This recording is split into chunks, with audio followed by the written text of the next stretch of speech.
কিন্তু আমরা আমলে নেওয়ার মতো কোনো বক্তব্য ওখানে নাই। মহামান্য রাষ্ট্রপতি তার দায়িত্ব পালনকালীন সময়ে স্বৈরাচারের শেষ দিকে ইন্টারিম গভর্নমেন্টের পুরোটা এবং বর্তমান রাজনৈতিক সরকারের এই প্রায় 5-6 মাস এই সময়ে তিনি সাংবিধানিকভাবে দায়িত্ব পালন করেছেন এবং বিধিবিধান অনুযায়ী করেছেন। আমরা মহামান্য রাষ্ট্রপতির সহযোগিতা পেয়েছি।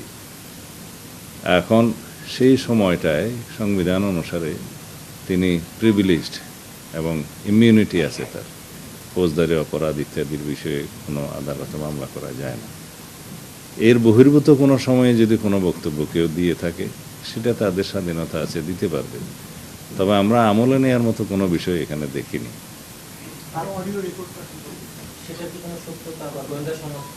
কোনটা? এটা আমরা পত্রিকায় দেখেছি। কোনো পত্রিকা এরকম একটা নিউজ দিল, তার কাছে কি তথ্য প্রমাণ আছে তাকে জিজ্ঞেস করতে হয়।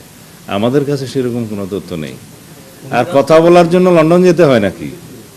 আজকালকার ইন্টারনেটের দুনিয়ায় লন্ডন যেয়ে কারোর সাথে কথা বলতে হয় না, তো এটা আমার কাছে অলিক মনে হয়।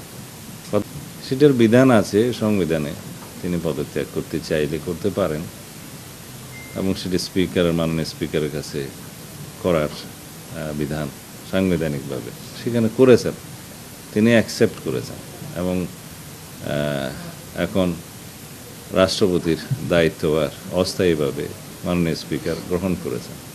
আমাদের মহামান্য রাষ্ট্রপতি পদত্যাগ করেছেন শারীরিক কারণে, তার পদত্যাগপত্রে বিস্তারিত উল্লেখ করেছেন। এগুলো সবই আইনি কথা।